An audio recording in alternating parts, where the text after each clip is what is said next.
How to prepare a human body for viewing and burial.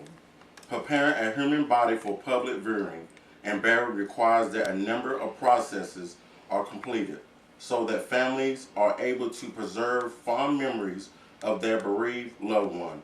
Among these processes, of most importance is embalming. After embalming a body, there are additional processes involving grooming and cosmetics that also prepare the body before being exposed to the public and before burial can occur. These processes combined help to please a family during their time of loss and assure that their loved one has been properly handled with care. By definition, embalming is both the art and science of temporarily preserving human remains to prevent decomposition and to make them suitable for display at a public funeral. It is the first and most important step in preparing a human body. There are three main goals of embalming that includes sanitation, presentation, and restoration of a corpse that achieve the effects of preserving the human body. Embalming serves the purpose of slowing the decomposition process but does not stop it. Embalming has the potential to prevent mourners from having to deal with rotten and decay and helps to form a memorable picture of the deceased. It is considered to be an electoral process in maintaining the image of a body after death. Embalming is specially process that has to be completed in a correct manner to achieve the best appearance for the family.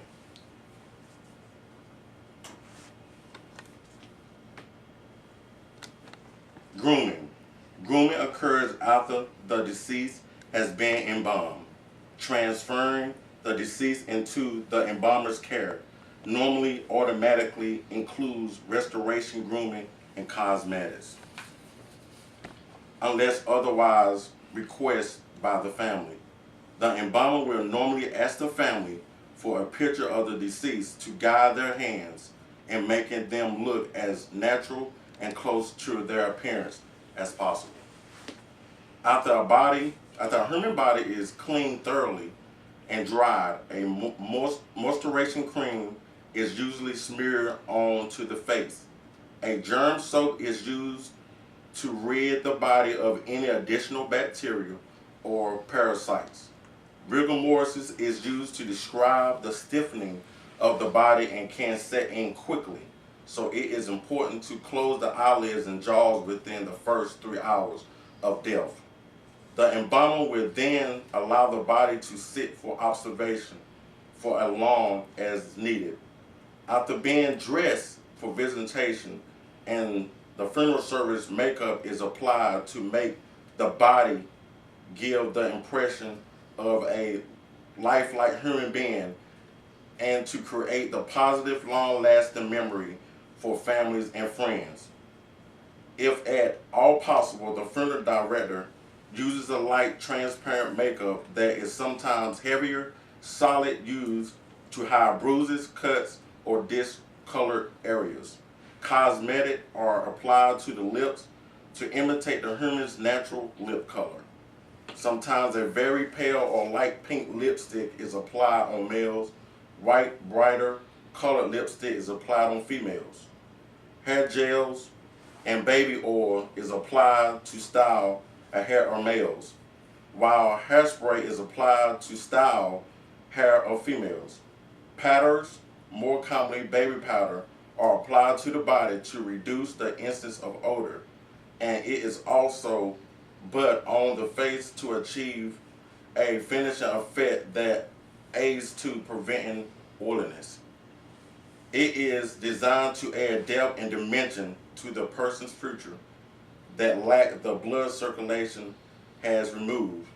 During the viewing, a pink color light is often placed over the near the body to give the corpse a better complexion. Clothing.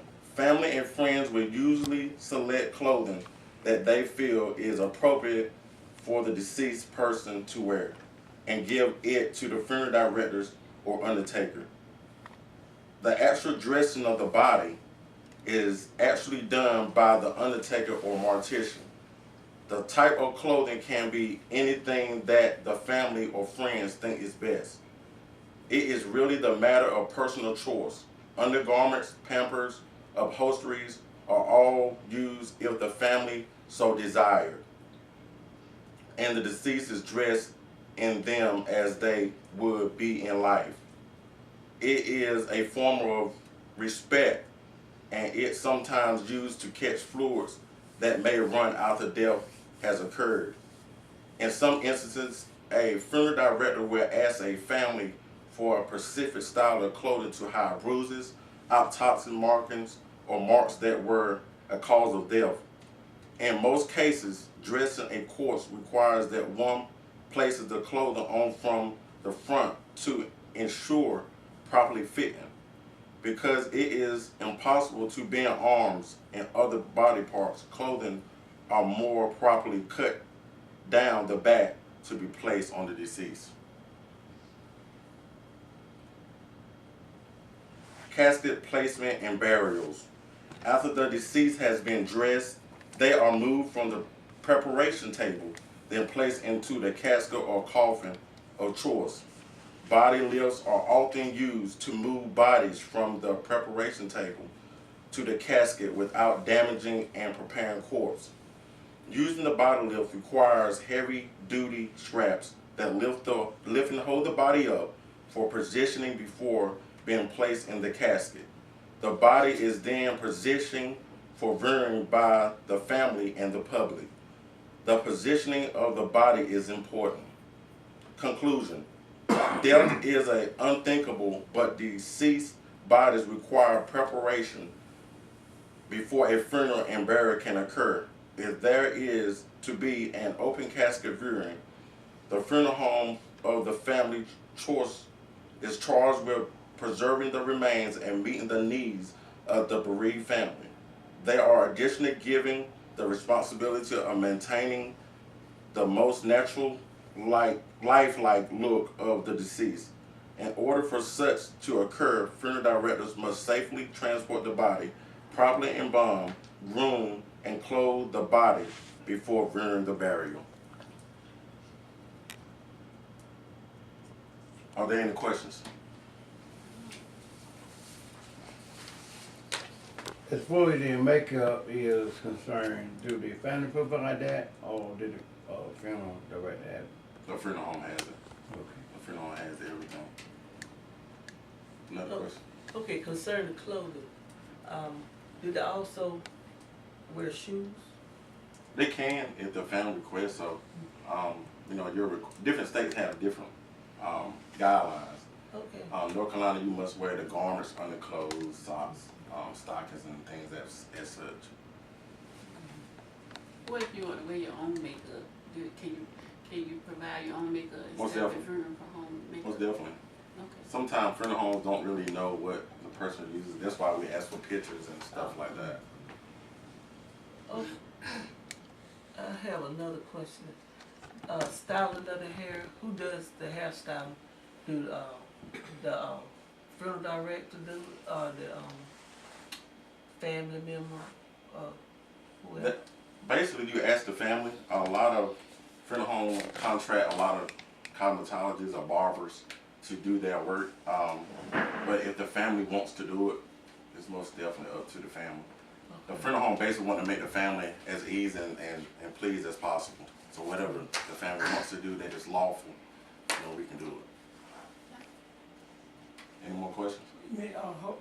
Full cast open, like head to toe, y'all do it, do they do that? Yes, ma'am. The casket open both ways, the top and the bottom. So you want the whole casket open? Exactly. They had to have shoes and everything, right? Yes, ma'am.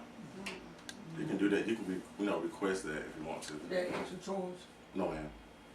That's how that's how we put the body inside the casket.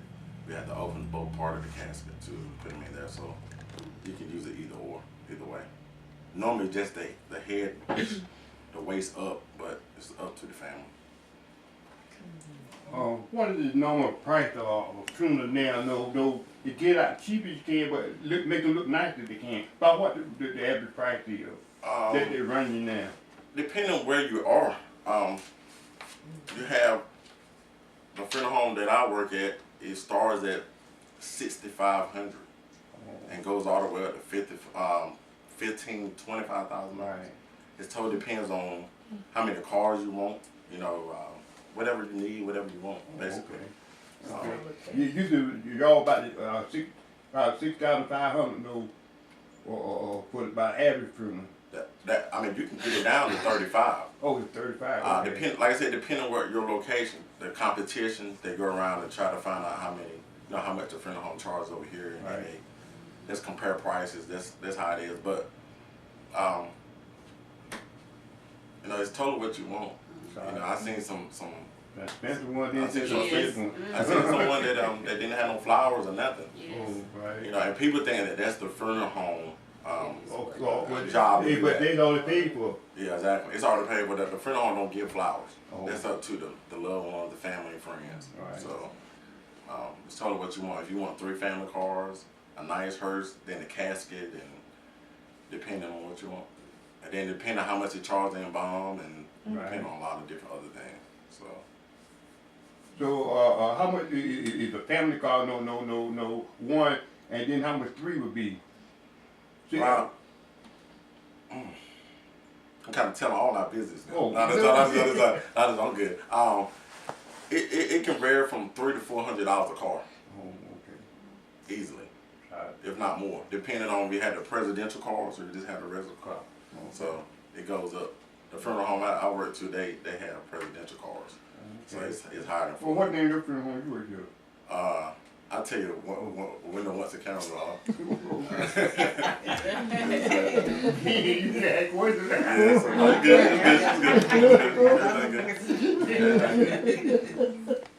Any more questions? I have one more. If a person decide when they cremate it, Mm-hmm. can that run just as high as being just having a regular funeral? It's actually cheaper. It is. Okay. You can get a cremation going for probably, I want to say roughly $1,600 to $2,100. Okay. But it's it's kind of Yeah. hard on the mind if you think about burning your loved one. I know, right? Yeah, exactly. So, Burn. Cause you got some people that say they prefer to be burned. You know, exactly. Yeah. Ain't crank got cheap now. I got insurance, Oh, yes, sir. but they covered me. I ain't Yes, crank. sir. I don't really want to know Yes, sir. about how Yes, much sir. that regular one. It's a good question. You know, Right. it's saying it's a bad question. It's a good question. Good questions. Any more good questions? Cremation. Okay. Why is it that they have to cut the clothing? Because sometimes, depending on your sickness, you'll find swelling. So sometimes you can't wear the same clothing. Some people give us the same clothing, and they may not be fortunate enough or just don't want to buy it because it's the favorite clothing of their loved ones. So sometimes we have to cut the clothing. You can't tell the clothing to put it on the back or in the front. Yeah, so we most definitely let the families know that. So, any more questions? One more. Okay. When y'all put the body in the casket, is it true that you have to break the wrist for the fold? Okay. None of that. That's all myths. Okay. It's not true. Okay. It's not true that they pop up in the casket. None of that. It's not true. A long time ago, they said they used to do it because they weren't embalming them. Yeah, well. Yeah. I went to school and I wish I asked all my professors, and they've been there for 30, 40 years or longer, and they say well, there's some myths like that. I think they just do it to scare people. So. Yeah. Any more questions? Well, do they grade the person? You do what now? Do they grade the deceased? Talking about embalming? Yeah, in embalming. Yes, ma'am. You most definitely can't get all the blood out of the corpse. Do they take anything else out of them besides the blood? No, ma'am. They still have all the internal Organs and organs stuff like that. everything. They have everything like that. Everything is in place.